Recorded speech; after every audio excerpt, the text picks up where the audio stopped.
My name's Steve Taylor. I am the Chief of Police at the Pentagon Police Department. I joined the agency in 2002, December of 2002, coming from state enforcement, and it was a change. It was a nice change. From there, this agency grew very fast. At the time, we were roughly 170 people, or 170 uniformed people on the department, and now we're up, over 600 people. So there was a lot of growth there, a lot of opportunity. I learned as I went and just worked my way through the ranks, never expecting to make it past the rank of sergeant. And here we are today as the actual chief, the first one coming through the ranks. It's very hard in a leadership role, especially if you haven't done what that person has done, to understand what they're going through daily. We can sit up here and say, hey, mission first, but we don't know what it's like to stand in pouring down rain and direct traffic for 2 hours and remember, hey, mission first, when you're freezing cold, soaking wet, trying to not get hit by a car directing traffic.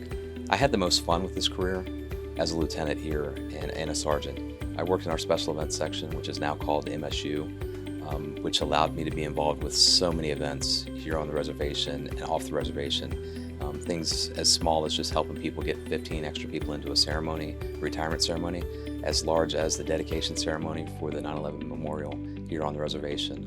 It was 8 months of planning with over 50 different law enforcement agencies to make that event happen. And that's definitely a proud moment, but definitely the most fun I had was during those years in MSU or special events. We had motors at the time. We did a lot of Medal of Honor escorts, Wounded Warrior escorts. It was just very fun. I got to learn a lot about the agency and deal with a lot of people. I have 2 young kids, so I had to decide if I had the time and dedication to give to the job because it's a very big commitment. I care a lot about the officers and I wanted to give them the time I need, and I had to decide, did I have the time to do that? Once I could get through that and realize that that's what was needed, the agency needed it, the officers needed it, I support them tremendously, and how much I could probably help benefit them in the long run, it was time to make that decision. I did struggle at first, but however, I made the decision and I'm happy I did so. So priorities, like I say, is taking care of the officer, and one of the biggest things that comes to me is like a resilience program or a peer-to-peer program, a wellness program, so that officers have somebody to lean on to get help when needed. And I'm not just talking about for mental health issues, just all around help. Sometimes you're young, you're coming into the world, you're making all this money now, and you don't know what to do, you don't know how to expect things, you haven't had the life experiences that some of us have, you just need people to talk to. And the peer-to-peer program is great for that. We've kind of established one, and we're working hard on it. But also taking care of the officers' needs day to day. Do they have enough uniforms? Do they have the equipment they need? Do they have the training they need to survive and do their job efficiently? That's huge to me, and it's something that we have kind of struggled to do in the past, to get all of it to what they need and hear what they need. So if you don't hear what they need, sometimes you lose touch with reality. I haven't worked a post in 15, 20 years. So I may think I know what the officers need, but unless you ask them, you don't know, unless you get their feedback. And that's a huge part of supporting them. Put the right people in the right place to make the right decisions and do the right thing, and your team will come along.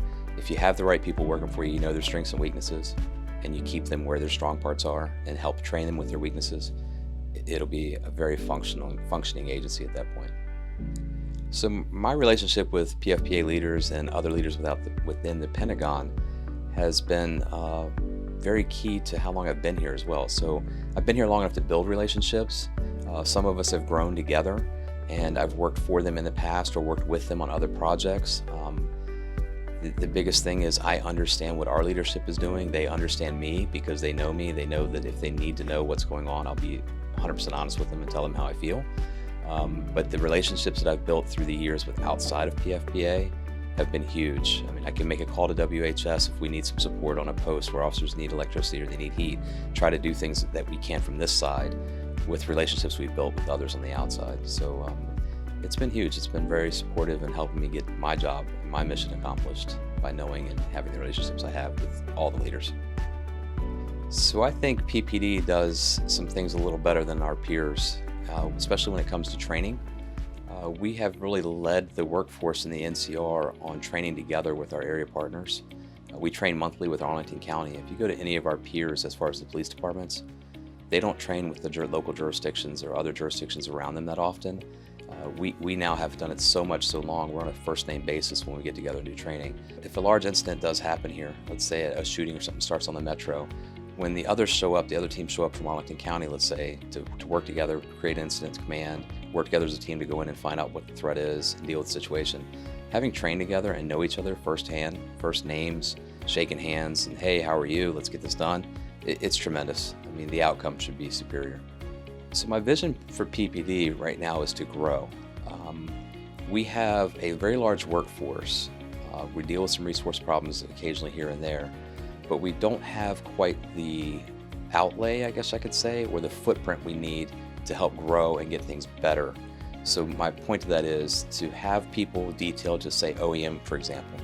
The opportunity for somebody to go be detailed out to Office of Emergency Management gives them an opportunity to grow, see both sides of it, allows the agency to grow, the officer to grow, the incident command type situation and emergency management stuff when it happens. We have a liaison there that we all speak the same language. So things like that situation, like assisting with FALD, putting somebody with FALD to help them understand, hey, we need these uniforms, this is why. It would just be tremendous for the agency and career growth for the officers. So recruiting for police lately has been a challenge nationwide. All police forces have been going through it. I think a lot of it is getting out the understanding of what you do and how you're here to help the community is huge. You'll see a lot of departments now are starting to put videos and things out to explain who they are and what they do.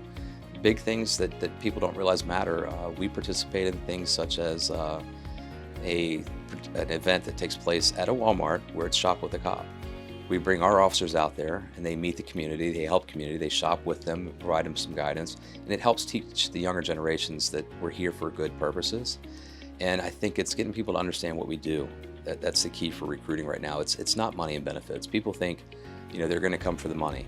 It's not always true, especially with the younger generation. It's more about having a job you enjoy. Job satisfaction is huge when it comes to law enforcement. If you're not happy with what you do and you're not here because you want to, it's just not going to work out for you. If you stay firm, fair, and consistent, you're doing exactly what you're supposed to do. Those are 3 key components to being successful in law enforcement.